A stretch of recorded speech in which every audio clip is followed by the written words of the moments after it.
for the battered but proud people of the Empire State. From the financial and entertainment epicenter of New York City to the sleeping and empty small cities and towns of upstate, which once bustled with manufacturing, mining, and farming. We all know from inspiration, history, and nature, we deserve a return to the success and growth of generations past, a birthright being squandered by corruption in Albany, and the depredations of an insecure, scheming mountebank posing as governor, who loathes both us and himself. As liberty beckoned to enslaved peoples behind the Iron Curtain via American broadcasts after World War II, we now say, believe, rise, and join us. Welcome to Radio Free New York. Hey guys, welcome to Radio Free New York. I'm your host, Andrew Hollister, and as usual, I've got Bob here in studio with me. Hello, all. And today we're going to have some fun. This is our second White House Wednesday. Just to kind of give you guys a little bit of a recap, we've built up the structure of this 5-day-a-week show. Mondays are statewide issues, current events, current news. Tuesdays are Talk of the Town with Kevin Wilson. He comes in, we talk about local issues across the state. Wednesdays are White House Wednesdays, which are days we talk about national issues, bring in presidential candidates. Thursdays is our catch-up day, and Fridays are Fake News Fridays, where we bring in some articles, and you guys get to guess if we have fake news for you or real news. And I'll tell you what, today is just one of those days where I think somebody went into my dryer and took every single matching sock. It was a struggle this morning, let me tell you.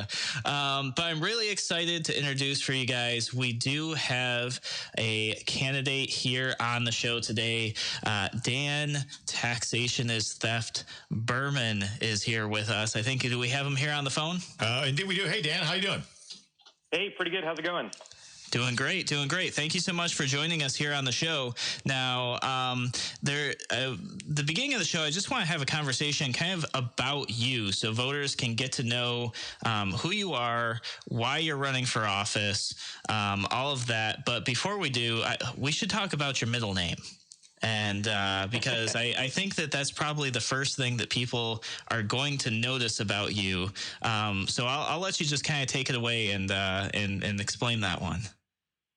Sure. So I changed my middle name to Taxation is Theft, and I did it lawfully by declaration, not by petitioning a court, because free men don't ask for permission. So it really kind of goes along with the theme of this campaign, that we're really about individual freedom and the responsibility to live our own lives, the way we choose, as long as we're not harming anybody else. Yeah, no, absolutely. That's great. So when you say by declaration, does that mean you just put it on every form you fill out? Is that how that works? Or well, basically, yeah. But there's also, it's as far as the law recognizes what somebody's actual name is. Use in public is really kind of that name. So, if you register a business, you kind of go to the courthouse and you say doing business as. That's kind of a more formal way to register a business name. To change your actual name according to legal documents is kind of the same, but you need to get court approval. But it's kind of like a use in commerce thing. Once you start using this in public, it becomes kind of recognized as your actual name. And this goes back to, before governments were tracking everybody's name and determining, well, who gets to be called what. That was the responsibility of the people, and what your name was what people knew you as. And even if you look in other languages, it's really interesting. Like in Spanish, you don't ask somebody what is your name. You ask them, what do they call you? ¿Cómo se llama? So what do people call you? People call me Taxation is Theft. So that's kind of where that comes from. And it's getting back to this idea that we are people in a society before we are, people of the government in a society. Yeah. No, that's interesting. That's great. So a few things about you. I've got a little bit of a bio here from you. You're an international speaker. You are from California, and you're running for president. And an interesting thing is your campaign headquarters isn't in the U.S. Is that correct? That's right. It's in Cancun, Mexico. Cancun, Mexico. So how does that work? That's maybe another curious thing that I'm sure people who are getting to know you, reading about you, they want to know, like, how does one run, a campaign for the United States headquartered in Cancun, Mexico? Right. So, first of all, a lot of the campaign, especially because this is relatively independent, it's with the Libertarian Party. This isn't a billion-dollar campaign. We don't have a tour bus, and so we really need to spend every dollar as efficiently as we can. And what that means is we can reach a lot more people using the internet, social media, that type of advertising, than we can trying to knock on doors and everything else. So really, it doesn't hurt where we are. It doesn't hurt what we're doing with the campaign. We've been able to reach over 1 million people with the message of the campaign, and we're doing really awesome there. I do fly, to wherever we have these conventions in the United States. I'm always there. The Libertarian Party conventions. I do go to other events, so I am traveling all around the United States. And of course, I do still have my. I'm technically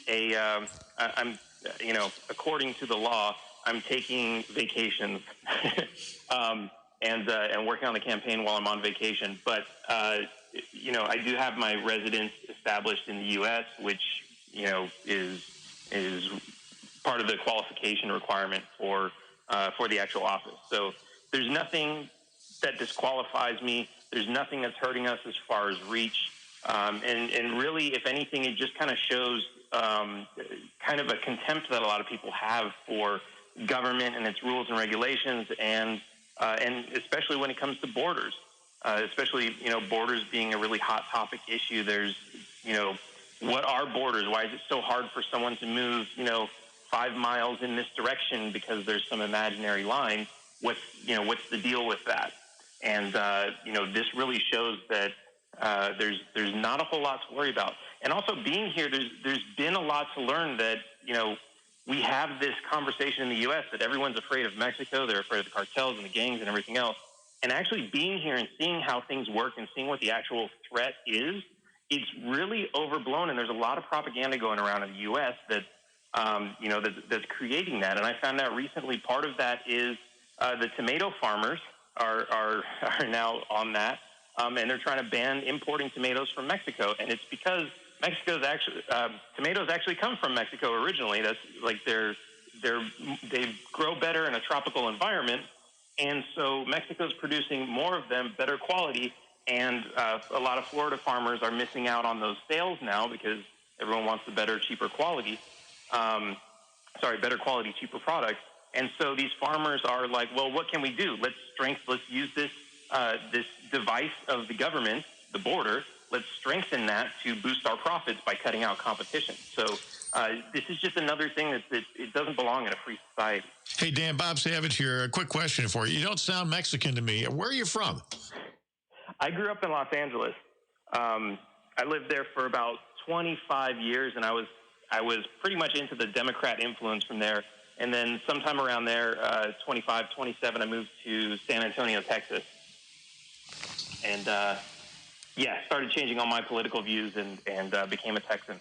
Yeah, I was gonna say, I bet that was that a shock for you when going from one place to another there, one that's like super blue to place that most consider pretty red. I don't know that it is today, but was that like a huge shock? Not really. I mean, I've been so many places. I'm kind of used to being in shock, I guess. I went to go visit a friend in China, and I went to a friend's house.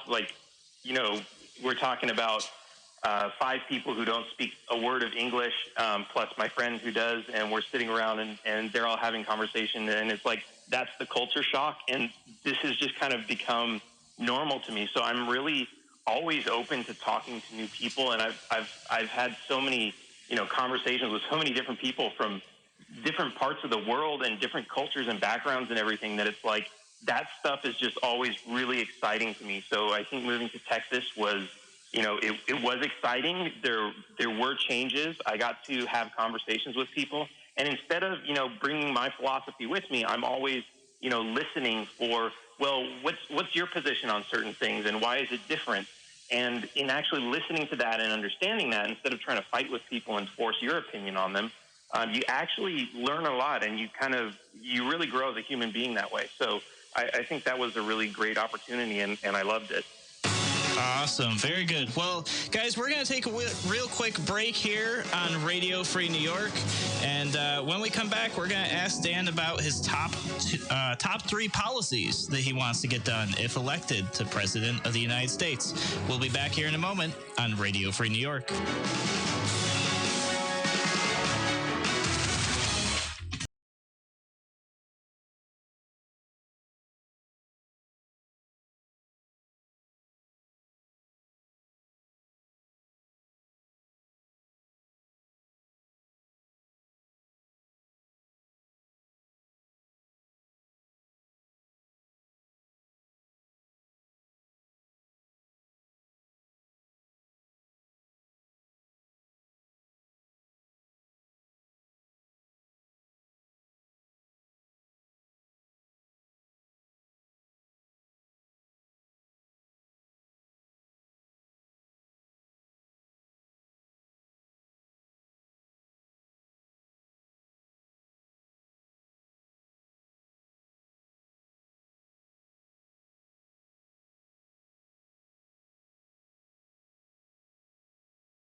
ISL stations, so times are tight and you've got to watch every penny. How to get maximum advertising impact without shelling out maximum bucks? Well, there's print media, of course. There's a reason why it's called the incredible shrinking daily paper. Then there are those penny savers and shoppers, 98% of which hit the recycling bin without ever being opened. And are you really looking for customers who are shopping for used tires and playpens? You could try cable TV, 500 channels, 12 viewers per channel. Or how about hiring some guy in a day-glow orange wig to dance holding up your sign down at the corner? If you want real advertising impact with a quality message for savvy consumers who actually have money to spend, WYSL has a giant 20,000 watt signal and 2 FM channels at 92.1 and 95.5, covering 1.4 million people all over Rochester and the region, literally all the way to Pennsylvania. Get results, save time and money. Call us, get on board, and start growing for 2020. 346-3000 or WYSL1040.com. Why do businesses choose to move their website from Wix and Squarespace to SimpleTech Innovations? Maybe it's their excellent customer service or attention to detail. Maybe it's their ability to give a truly customized solution. Or perhaps they just like the fact that SimpleTech is a local small business that builds great relationships with its clients. Whatever the reason may be, you can rest assured knowing that the local team at SimpleTech has you in mind when building or updating your website. They're hands-on and love helping customers achieve their goals. But don't take my word for it. They've won the best in Rochester 8 years in a row and have an A+ Better Business Bureau rating. If your website doesn't match your dreams or isn't achieving your goals, give the professionals at SimpleTech Innovations a call today for a consultation at 585-200-3182. That's 585-200-3182. SimpleTech Innovations. You're listening to Radio Free New York. It is White House Wednesday. Here's Andrew. Hey guys, how's it going? Andrew Hollister here on Radio Free New York. We have Dan, Taxation is Theft Behrman, who is running for president. He changed his name by declaration to Taxation is Theft. And we've got him here on the show talking about his run in 2020. And Dan, we want to know what are the top 3 policies that say you make it to the White House. What do you want to get done? What are the top 3 items to get done for you? So I think number 1 is definitely the income tax and the IRS. We're going to completely get rid of those, as crazy as that sounds. Next is probably going to be the debt, and then finally the drug war, ending the drug war. Those are probably the top 3. Of course, we have a lot of really good action plans for many other issues. It's not just what's our position on something. We have really good plans for lots of other issues, but I think those are the top 3. Okay, great. So, and I bet you people listening to the show right now, while they're eating their lunch or driving home, whatever they're doing right now, they heard you say income tax, getting rid of income tax, then eliminating the debt, then working on the drug war. And they're probably sitting there scratching their heads saying, how are you possibly going to eliminate the national debt if you get rid of income tax? So how would you do that? Right. So, so as far as the debt goes, what we have to understand is what this debt is. We have a lot of this debt that's owed to the Federal Reserve, trillions of dollars owed to the Federal Reserve, and this is really just a scam. You've got the Federal Reserve, which is a bank that was created over 100 years ago, and it basically had no assets to lend to the government, but what it did was it came to this agreement with the government that the government is going to print money, it's going to print the Federal Reserve's name on the bills, and somehow it's going to be called borrowing. The U.S. Treasury buys the paper, they own the presses, they buy the ink, they pay for the employees, they pay for the electricity, everything else, and somehow this is called borrowing the money from the Federal Reserve. So something like that, that's a debt that we can look at, and going back to the Ron Paul and the Fed, if we get rid of the Federal Reserve, that's somewhere between $5 and $7 trillion that's just going to go away. That's money that we don't need to pay back. As far as a lot of the other debts that are owed, a lot of these are Treasury notes, and so we have to look at that pretty carefully. We've got all kinds of bonds that are owned either by individuals, by foreign nations, by mutual funds, all kinds of different places. That's really where this money is coming from. And what we have to evaluate, and I know this is going to sound a little bit jarring for some, is we have to evaluate how many of those we can default on. And this is why that's really important. Right now, our debt is about $24 trillion, and it continues to grow every single day. Whether they cut taxes or raise taxes, that always grows. Now, if you were to collect all of the printed U.S. money in the entire world, and that's remembering that 80 to 90% of printed U.S. money is actually outside of the country, if you were to collect all of that money, you still wouldn't have enough to pay off this debt. If you were to collect all of the world's gold, which is something like 10 billion ounces worth in known existence, you still would not have enough money to pay off this debt. So it is literally impossible to pay off this debt. And so what does that mean? Do we keep kicking the can down the road? Do we keep borrowing? Do we keep, taxing everybody and throwing all their money away to interest? Or do we say this has become unmanageable, we need to start defaulting, and we need to see how we can settle these debts without paying them, either negotiating the cost down, the price down, or just figuring out what we can't pay. And there is a way to do this without creating all kinds of economic catastrophes, but this is really something that needs to be done. And what's really interesting about that too is we have this debt ceiling that every time there's a new budget, the debt ceiling is in our way. Can we raise the debt ceiling? And of course, they always vote to raise the debt ceiling. What's the point of the debt ceiling if you're always going to raise it? But if you say, okay, well, how do you raise that? You're borrowing more money. But if you're starting to default on some of your loans and people are less likely to give you that money to borrow, now you have a position where you have a hard debt ceiling that's outside of Congress's control, because now it's not about Congress saying, yes, we can borrow more. It's about, are people going to lend it to the government knowing that they don't have any money to pay back these debts? And that's the reality of the situation that we're already in. They don't have the money to pay back their debt. So we need to, stop living this fantasy that we can just keep printing money and somehow kick the can down the road and actually tackle this problem. So I see I've got a comment here on YouTube from Albert, and he says, are we going back to the gold standard? And I think what he is asking here is, with what you're proposing, would you be suggesting that the Treasury, all of our American dollars go back to being backed by precious metals, which was typically gold, or are you proposing something totally different? Well, I would say a few things to that. First of all, I love the gold standard, and it would be great if that's the money that the government were issuing. However, I would also say that, we have a lot of great things going on with crypto, and there are other currencies around the world And we shouldn't. We have these laws in the United States that basically say you have to use U.S. dollars in all of your exchanges, which doesn't make any sense. This is a free country, right? You should be able to use whatever currency you want. And, that does create a few problems when, somebody wants to get paid in one currency and you've got another currency, but these are problems we can solve with the technology that we have today. Now, when it comes to getting the U.S. Money back onto a gold standard, we don't really know if that's going to be possible. We used to have lots of gold stashed away in Fort Knox, and Fort Knox hasn't been audited since the 70s. And so we have no idea how much gold is in there. So if we wanted to go back to a gold standard, we don't know if there's any gold to back the money that's out there, let alone print more. So that's something that we need to investigate.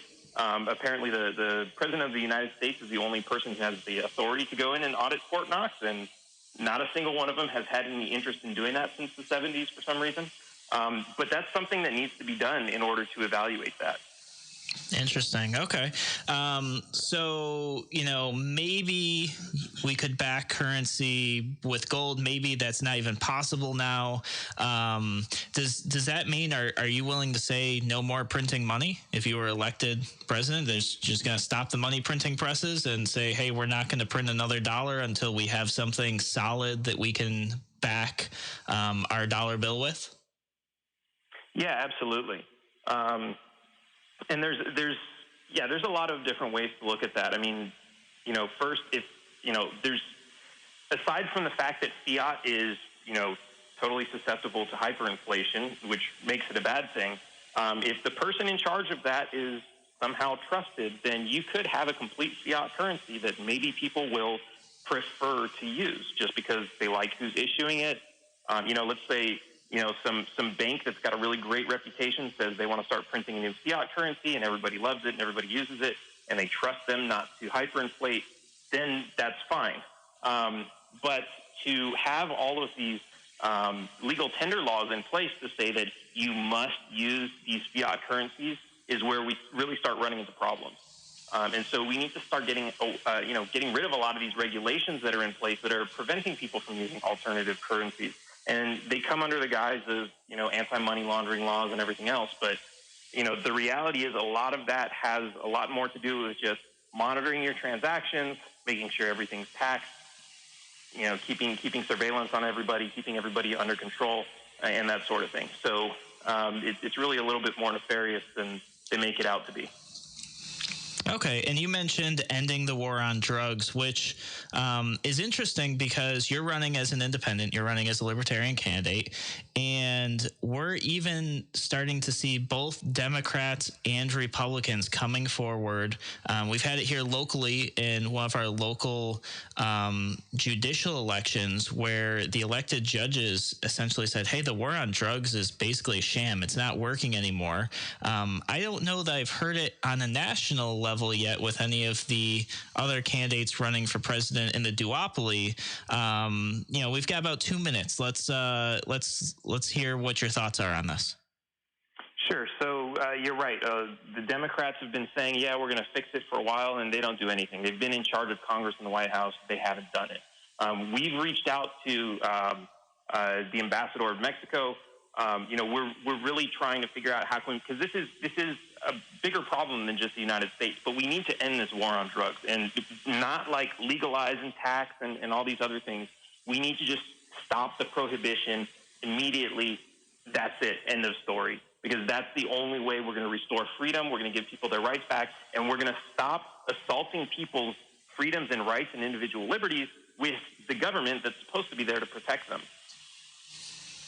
Yeah, no, absolutely. And I agree 100%. One of the things that when Larry Sharp ran for governor, that really resounded with a lot of people was, like onions, real simple. Like, can you buy onions at the store? Yeah. Is there a special tax on onions? No. Can you grow them in your backyard? You could, yeah, getting government out of people's lives and just out of controlling every little piece. That's where we got to go if we want to get things right. All right, guys, we're going to take another break here on Radio Free New York. When we come back, I've got a bunch of policy questions for Dan. Dan Behrman is running for president in the 2020 election as a Libertarian. We'll be back in a moment.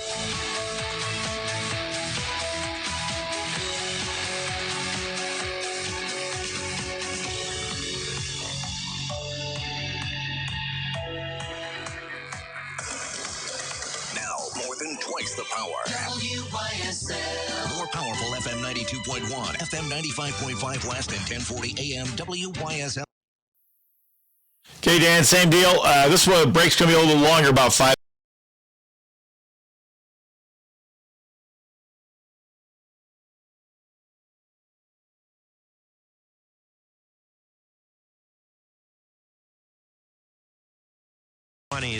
Friday warms up a little bit. Sun and clouds in the 40s. Plan on some rain arriving heading into your Saturday. I'm Rich Cadelia on WYSL. We're back. Hi, everyone. This is Red Fideli. And as many of you know, my family and I operate the Brookhouse Restaurant and Party House located in front of Elmridge Plaza in Greece. Today, my family, staff, and I would simply like to thank all of our friends for helping us become the favorite little Italian restaurant for so many people. We are grateful for your patronage and wish every one of you happiness and good health at Christmas and throughout the new year. So without further ado, I would like to present the Fideli Family Singers. Now Billy, now Tony, now Lisa and Christina. On Sam, on Raylan, on Michael, and you too, Hutch. To the top of the porch, to the top of the wall. Now sing away, sing away, sing away all. We wish you a Merry Christmas. We wish you a Merry Christmas. We wish you a Merry Christmas and a Happy New Year. Thank you, and God bless everyone, everywhere. Right, Alex? Need a last-minute gift? Pick up a Brookhouse gift card. They never expire. And check out all the holiday lights and decorations before it's too late. Your business relies on computers and technology to operate. Slow, unreliable networks and servers can cause unplanned downtime and affect your bottom line. The experts at Simple Tech Innovations are here to help. Their preventative maintenance program ensures that your computers and network are kept up to date and monitored for any issues, keeping your business running smoothly. They also help clients achieve HIPAA, PCI, and New York State cybersecurity compliance to keep your network safe and secure. Whatever your business IT needs are, Simple Tech Innovations should be your first call. They've won the best in Rochester 8 years in a row and have an A+ Better Business Bureau rating. Call them today for a free consultation at 585-200-3182. That's 585-200-3182. Simple Tech Innovations. Need the perfect gift for that music lover in your life? Livonia Music Supply for all your music needs. Livonia Music is a full-line retail store offering music construction and repairs on all instruments. Livonia Music sells new and used instruments of all kinds. Need a student band instrument? We got them with flexible payment plans to fit any budget. We specialize in school band instrument repairs, and all are done on site. Our turnaround time is second to none. Got an old instrument just sitting around collecting dust? Turn that into cash at Livonia Music. We buy used instruments and take in consignments. Livonia Music Supply is located at 8 Commercial Street, Livonia, New York. Call us at 346-5460. Happy holidays from all of us at Livonia Music. I was in full-blown addiction. I was so hopeless, and I made the call to the Open Door Mission. I began to listen and learn and be rebuilt. And for the first time in my life, I believed I could do anything, that being clean and remaining clean was possible. I'm a different person, and I have Jesus Christ and the people here at the mission to thank for that. At Family Family Furniture in Barrie, get everyday savings without big chain store hassles. Find out why Family Furniture is the shopping destination for thousands all over the region. For the best prices, quality, and selection on name brand sofas, bedroom and dining groups, recliners, and motion furniture. You'll also find great financing deals for qualified buyers and quick, convenient delivery. Family Furniture in downtown Barrie, serving you for over 70 years. Open Monday and Tuesday till 5:30, Wednesday till 12:30, Thursday and Friday nights till 7, Saturdays till 4. Escape from the everyday to a getaway at Woodcliff Hotel. Last spot. Woodcliff features elegantly appointed accommodations, creative cuisine, themed suites, full-service spa. Elan and is Rochester's best venue for outdoor wedding receptions overlooking the city skyline. Woodcliff Hotel and Spa, where the experience is extraordinary. Located in Fairport, call 585-381-4000 or visit woodcliffhotelspa.com. Radio Free New York. All right, welcome back to Radio Free New York. I'm your host, Andrew Hollister. For those of you joining the show right now, I want to welcome you and to give you guys an update, kind of what we're doing. Today is White House Wednesday, which means we're talking about national politics. And today we actually have a guest on the show. We have Dan Behrman, who is running for president. Dan, taxation is theft, Behrman. Yes, he has changed his middle name to taxation as theft. He's running for president on the Libertarian ticket, and I want to give a shout out to Carrie Bittner. Some of you guys might know who Carrie Bittner is. Some of you may have no idea who Carrie Bittner is. But she is running around New York State trying to get 100,000 registered libertarians, people registered to vote as libertarian. She's been very successful. She has been just doing a great job, So I wanted to give a shout out to Carrie Bittner. Some of you listening to the show, you're like, well, I'm not a libertarian, so maybe I don't care. That's okay. With everything that's happening in New York State, you should care because Governor Cuomo is trying to shut down third parties. He's trying to take away freedom of association, which is your constitutional right. So if you're registered Republican, Democrat, conservative, independents, any of those parties, you should be concerned and you should want more registered third-party voters. So with that being said, we're going to switch over to Dan. And Dan, my first question to you is, say you take it all the way to the White House. Say you get elected in 2020 as president of the United States. How are you going to work with Republicans and Democrats to get stuff done? That's a great question. I think here's the reality of the situation. Everyone asks, well, why hasn't a libertarian won the White House before, and do you think you have a shot at this? And I don't look at this like I'm going to go in and I'm going to win as a libertarian, and everyone else is still going to be Democrat and Republican. The reason everyone is Democrat and Republican right now is because they both basically sell solutions to everybody's problems that require more, bigger government. So everybody's sold on this mindset that if we want to solve our problems, we just need another government program. Now, in order for somebody like me to win, we actually need to change the conversation that we're having in this country, that less government will actually get you what you want. So when it comes to healthcare, education, everything else, everything that people always bring up when I say taxation is theft, you actually can get better service, better quality, more of everything that you want in life if you get government out of the way. And once people start to realize this enough to the point where I could even get elected, we will have lots of other libertarians or other independent parties, other small third parties who are taking those positions in the U.S. House, in the U.S. Senate, and all other levels of government. I definitely agree with that. And you brought up healthcare, which has got to be one of the top discussions right now. Probably impeachment is the top discussion right now. Right. But healthcare is definitely one of those hot topics. What is your plan? If you're going to get government out of healthcare, how do you envision that working? How do you envision that helping Americans who are, just becoming of age to purchase their own healthcare, all the way up to Americans who are, past the point of retirement and trying to figure out, what healthcare is going to look like for them in the future? Right. So what we have to realize is, everybody's always fighting over how are we going to pay for this? We need better insurance. We need, insurance that's going to cover me even though I have a pre-existing condition. Everyone's always worried about how are we going to get insurance to pay for these ridiculously high prices, and nobody's looking at why are the prices so ridiculously high. And that's probably because a lot of the people who are pushing for that are pushing for more government programs, and government programs are why the prices are so high. So, you can look at so many different instances of this. A drug that's manufactured in the United States might sell in the United States for $100. That same company from that same factory might export that drug to Mexico where it sells for $5 or $10. And if you can't afford the $100 and you want to, go online and order it from Mexico for $10, that's illegal. It's illegal to import this back in. Why is that? Now, everybody says, well, all these FDA rules and approval and everything is to protect you and your safety, but if it's coming from the exact same manufacturing facility, is that really what it's about?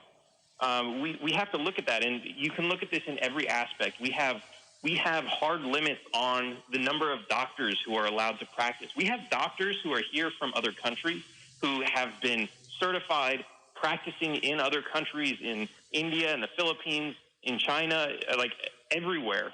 And they're here, and they're competent and ready to practice, but they can't because the government won't let them.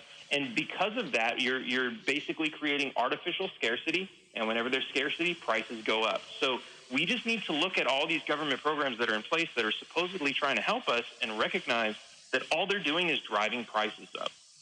Okay, cool. So if I were to kind of reiterate what you're saying, it sounds like you're saying cut out bureaucracy, cut out red tape, and that alone will drive the prices down enough that it will be affordable. Yeah, absolutely. But not only that, I mean, that's only one small benefit. You're going to have so many new innovations coming to market that just, people, there are so many inventions and innovations that people are just sitting on right now because they don't have the money to get them FDA approved. Because of that whole ridiculous process, or because they're not profitable because of that process. Once we get that stuff out of the way, we're going to start seeing more cures and none of these treatments that you have to be on for decades to just keep some illness at bay until you die. We're talking about actual cures that could actually get rid of a disease permanently. Okay, great. Now, I know listeners to the show are really going to want to know what your stance is on the Second Amendment and gun rights in general. Let's talk about that. Absolutely. So the short answer is all gun laws are unconstitutional. That really sums it up. There's so many ways that the government's always trying to encroach on that little by little. And, some of them, they sound kind of reasonable to some people. Like, if we limit magazines to only 10 rounds, that's not that big of a deal, right? I mean, that's going to prevent you from doing a mass shooting, which really it doesn't. But the idea is like, okay, it's not really an infringement because you can still have, your 10 rounds. But what if they change that to 5? What if they change that to 3? What if they change that to 1? Because it's just a number now, right? So even though that these, a lot of these laws are, like I said, to some people, they sound reasonable and they're going to prevent crime. Really what they're doing is they're just slowly working their way down. They're banning, a few more guns, a few more guns, a few more guns. And their end game is to have nothing left. And once we have that, we look like Hong Kong. When we want to get out and protest, everyone saw what happened in Ferguson when people were protesting. And, this is where we have the Second Amendment.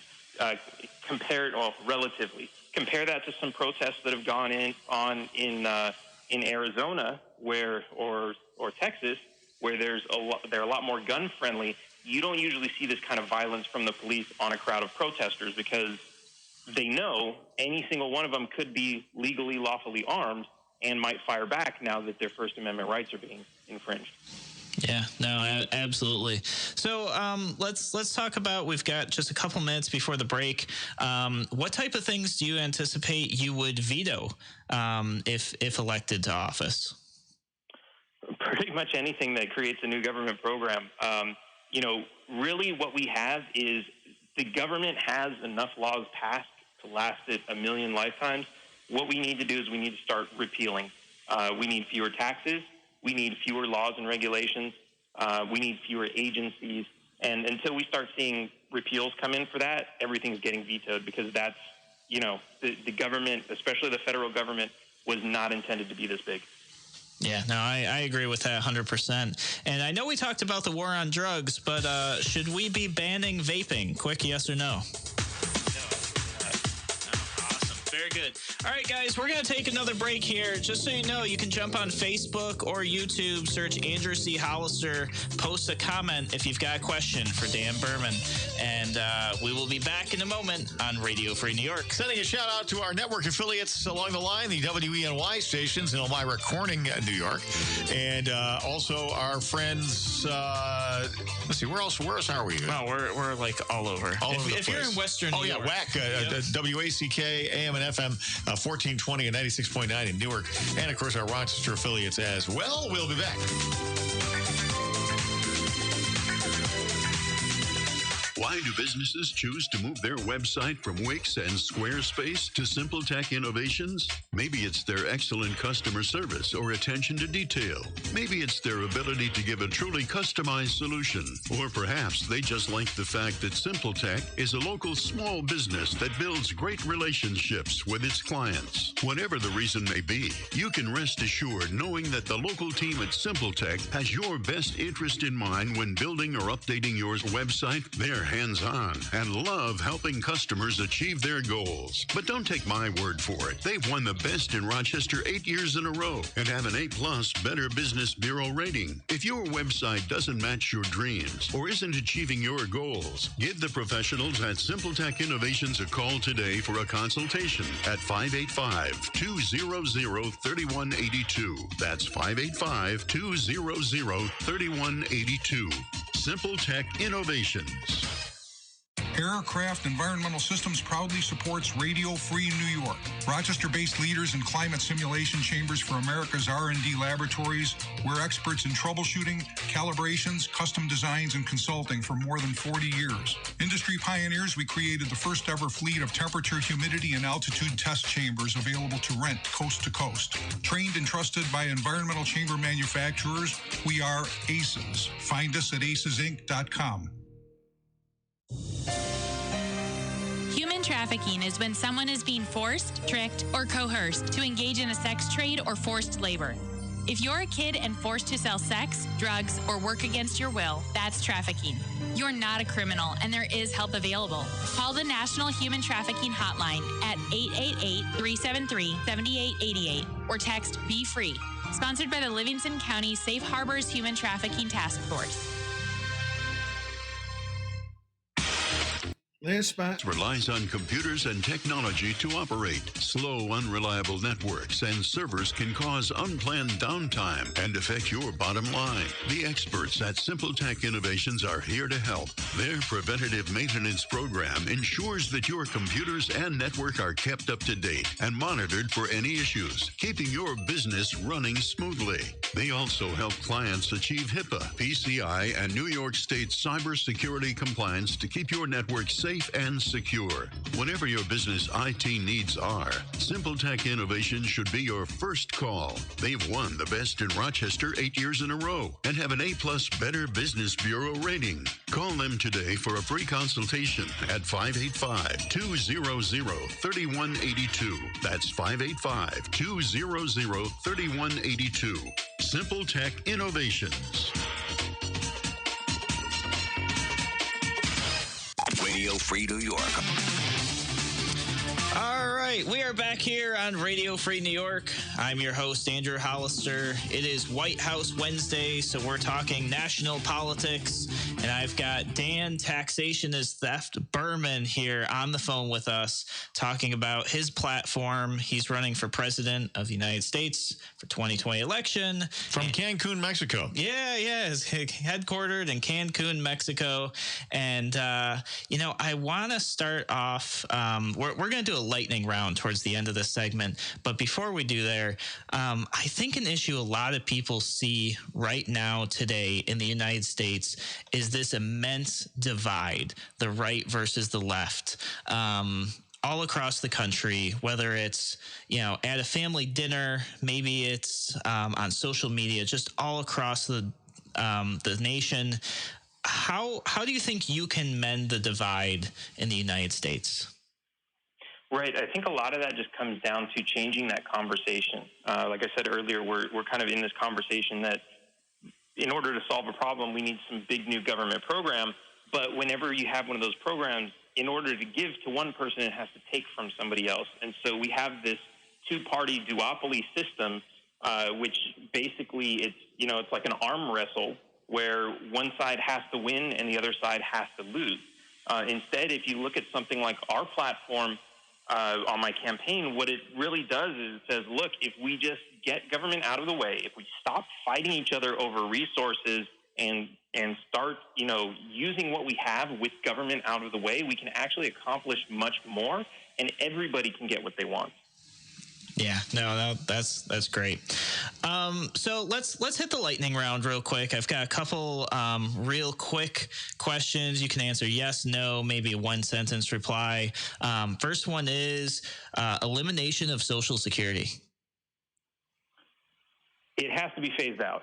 Phased out. Okay, awesome. Camaro or Corvette? Corvette. Corvette. Are there any moral wars? Only the side that's acting in self-defense. Term limits for Congress? Doesn't matter to me either way. Term limits for all elected officials? Same. Will you tread on me? No, absolutely not. Should Election Day be a federal holiday? Maybe. Should we ban the Fed? Yes. Who is your favorite person in history? Oh, man. I'm going to go with Bob Marley. That's not bad. That's probably the first I've gotten that one. Pineapple on your pizza? Yes, absolutely. A lot. And soda or pop? Soda. Soda. Although There you I go. try not to drink it. Yeah. Awesome. So the pineapple on pizza one is kind of funny because you actually bring this to light in your campaign. Yeah, this is like a campaign plank for you. Explain what that's all about. Right. So this was, I saw people fighting over it on the internet, and I was like, I love pineapple pizza. What's wrong with these people? So I was like, I'm gonna legalize it. Then we found out that the Prime Minister of Iceland actually said he wanted to ban it, and he faced a lot of backlash over that. So a week later, he retracted his statement and said, I'm sorry, it was just a joke. And then months after that, and you can actually go to legalizepineapplepizza.org and see this, Department of Homeland Security put out a memo saying that the Russians are trying to infiltrate our social media and trying to get us to fight over little things like whether or not pineapple belongs on pizza. That's an official DHS memo. So we were ahead of the curve on that, I guess. Yeah. So is there a place where it's where the specific plank in your platform, Dan, is legalized pineapple pizza? I mean, maybe that's tongue in cheek, but I'm not aware of any place that it's actually illegal. Is it? Right. It's not really illegal. The idea is really just, if you go to the Pineapple Pizza site, there's a lot of language on there it's really a metaphor for the drug war. Yeah. Nobody should have the right to tell you what you can or can't put in your own body. And I may not agree with what you put on your pizza, but I will defend to the death your right to eat it. No. And I will just state for the record, I love a pineapple and ham pizza. Oh, pineapple and ham or Canadian bacon, too, by the way. So another great option.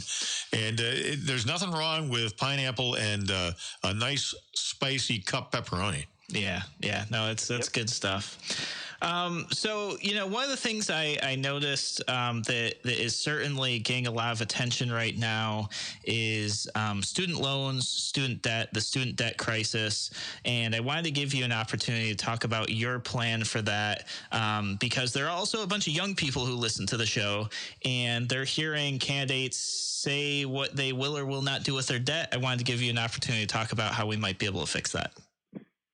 Right. So we have to look at what the system is and how it's been structured.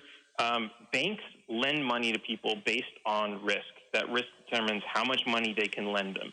When it's something like a house, they can say, okay, this house has a value. If they don't make payments on the loan, we can repossess it and sell it and we'll get our money back. The risk is relatively low. With a student loan, you can't repossess someone's education or their diploma. You can't resell that. So what has the government done? The government's basically come in and said, we're going to give you we're going to give you insurance on all these loans in the form of passing all these laws where if you can never file bankruptcy. You always have to pay these loans. Sometimes if you die, your kids will have to pay these loans. It's absolutely insane. These protections are not given to any other bank for any other type of loan. We need to get rid of that protection. And what's going to happen is that's going to force banks to stop lending so much money. Now, a lot of people are like, oh, but that means I'm not going to be able to afford to get into college because they're not going to lend me the money. Actually, that's not true. It's going to be easier to get into college because a few decades ago, you used to be able to work a summer job and pay your own way through Harvard, an expensive college like Harvard. You can't do that today because all these banks are funneling lots and lots of money into this sector. And what that does is, all the universities are basically saying, well, we could accept you and we could, we only need to charge you $50,000. But if that bank's willing to give you $500,000, why don't you go check with them first? And if they give you the $500,000, give it to us and we'll let you in. And so that's what's creating this inflation in this market. And that market is, the prices there are inflating faster than just about anything else. So if we fix that protectionism issue, we'll actually fix the price issue as well. And what are your thoughts on the fact that educational institutions in general, they're tax exempt? A lot of them don't pay property tax, any type of income tax. They're nonprofits. Is that something you'd change? Is that a system you'd leave as is? What are your thoughts on that? Yeah, I mean, I think that's great. Honestly, everyone should be tax exempt. Nobody should be paying taxes. What we have to realize is like all of these tax breaks and exemptions and everything are there to encourage certain things to happen, which is great. And, if you take those breaks away and you've got someone with some money and, hey, what do they want to get into? They're going to look at, some people are going to look at what's the thing that's taxed the least. So that's why they're there. But, kind of like what I was talking about, we want to repeal laws. We don't want to pass more laws. We want to get rid of taxes. We don't want to add new taxes. So it's the same thing. If half of these organizations are already not paying taxes, that's great. Let's get the rest not paying taxes. Let's get the workers not paying taxes. Let's get the students not paying taxes. And let's get the people who are retired and living in their homes that they've paid off, let's get them to stop paying taxes, because that property tax is, that's something that the government comes along and says, we're going to charge you rent for something you've already paid for. And if you don't pay it, you become homeless. So the government, as much as it's out there trying to be, all high and mighty about we're solving, these world issues and hunger and poverty and everything, they're literally making people homeless. So, we need to go in the direction of less taxes for everybody. Yeah, no, that's great. I think that's the right direction to go. I love the idea of a small government. And one of the things I tell people all the time is they say, what's going to happen? Politicians are still going to be corrupt even if they collect less money. I'm like, yeah, but can you think about how much easier it'd be to account for, have transparency for, and how much less they can be corrupt with? Yeah, money is power. Money. Yeah, absolutely. Yeah. So, and the power itself. Yeah, absolutely. So let's talk about, if somebody's listening to the show and they go, hey, this guy makes sense, how can they support your campaign? How can they get involved? Sure. So my campaign website is Behrman2020.com. That's BEHRMAN. The H is silent. And we have everything there. If you want to make a donation, if you want to join our campaign team, we're also affiliated with a lot of other candidates. We have this team that we're building where we're working cooperatively with cross-ballot candidates at every level of government who have, mostly the same goals and platform as we do, because we want this message to get out more. So we're working with, as many people as we can, even though they're separate campaigns. If you want to donate on that page, you can do that there. And of course, it has links to all of our social media pages, YouTube, Facebook, Twitter, and Instagram. Awesome. Thank you so much, guys. This is Radio Free New York. We'll be back again tomorrow.